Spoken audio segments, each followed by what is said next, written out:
Okay guys, so I'm excited to be bringing you the next video for Back to the Basics. Now last week in Back to the Basics we went over the 10 things that you really should know if you're a smaller level player. So we're going to be going through those a little more detailed over the course of the next few weeks. The first video being on understanding dragon spells. Now this is going to be for a tiny player, and that would be someone like levels 1 through 20, maybe a little higher if you grew really fast, or if you just found yourself just playing the game and not really trying to understand it until it got to a certain point. So if you don't understand dragon spells and the way they work, this video is going to be for you. This is just the basic building blocks of spells. Now the first thing you need to understand is color coding. Each spell will have a specific color for a reason. The second thing is going to be your rage cost. This is extremely important to understand.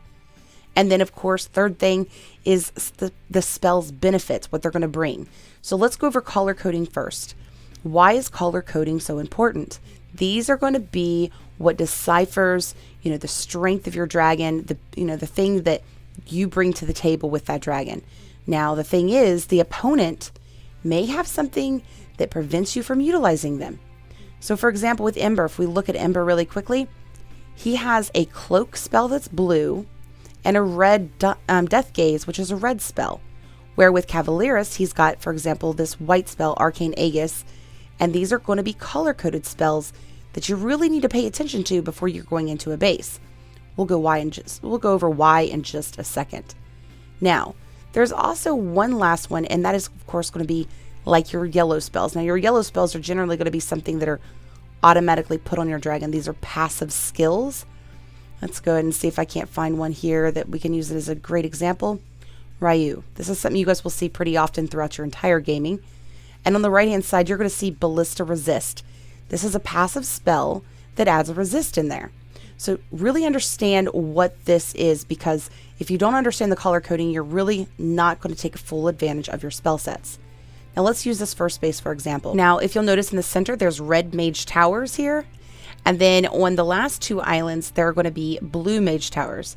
Now these are going to be what puts a resist against that spell that your dragon might have according to its color code. There is no, mage towers for white spells. And of course there is nothing when it comes to the yellow resists. But you might want to keep in mind on what you choose. Like let's say the whole thing is all red mage towers. You may not want to get something that has just red spells. Not that you can't win, but that it will make it a little more challenging. So be sure to pick your spells accordingly.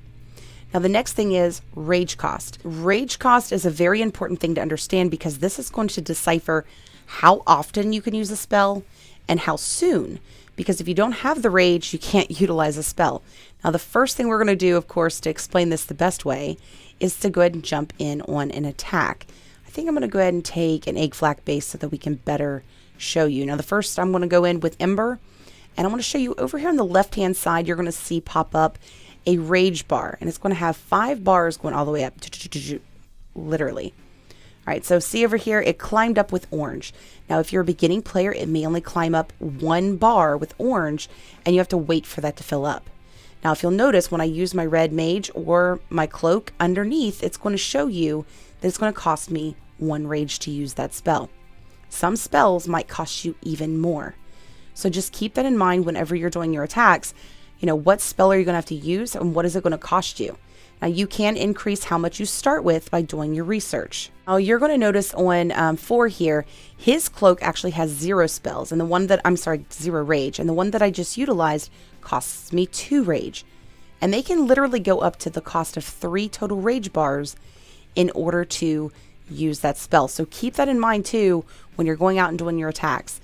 Now, there will be other things that will actually, spells that will actually help increase the amount of rage that you're getting, or the amount of rage that you're rebuilding.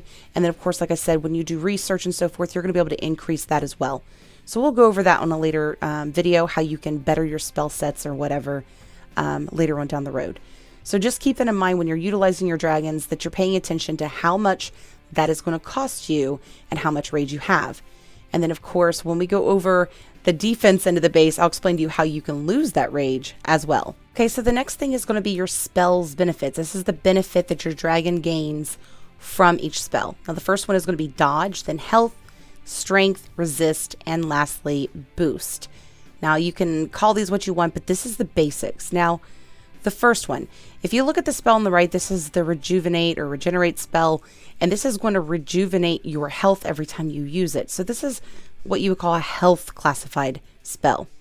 Now the next one is going to be the Thunderbolt. The Thunderbolt is going to send out an attack across the towers, which is giving your dragon an added strength.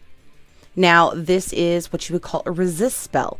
This, if you'll notice at the top right, is like a little thunderbolt and a cloud. This means that you're going to be resistant to things like lightning towers, and they won't put as much damage on you. Now, this one is literally called the dodge spell. And with this spell, any type of spell like this, you're going to be able to dodge the attacks of other towers. And then, of course, last but not least, this is one that's going to give you a boost. It's going to boost up the amount of rage you're building or whatever in types of spells like this. But this actually has what you would call a combination of things. It's going to allow you to resist the attack of elemental towers. It's going to allow you to dodge any mage towers. And of course, it's going to give you added strength because of this. So, or even you could even argue health. So in a way, they can be also somewhat combinational in manner. So really pay attention to the dragon spells that you're using.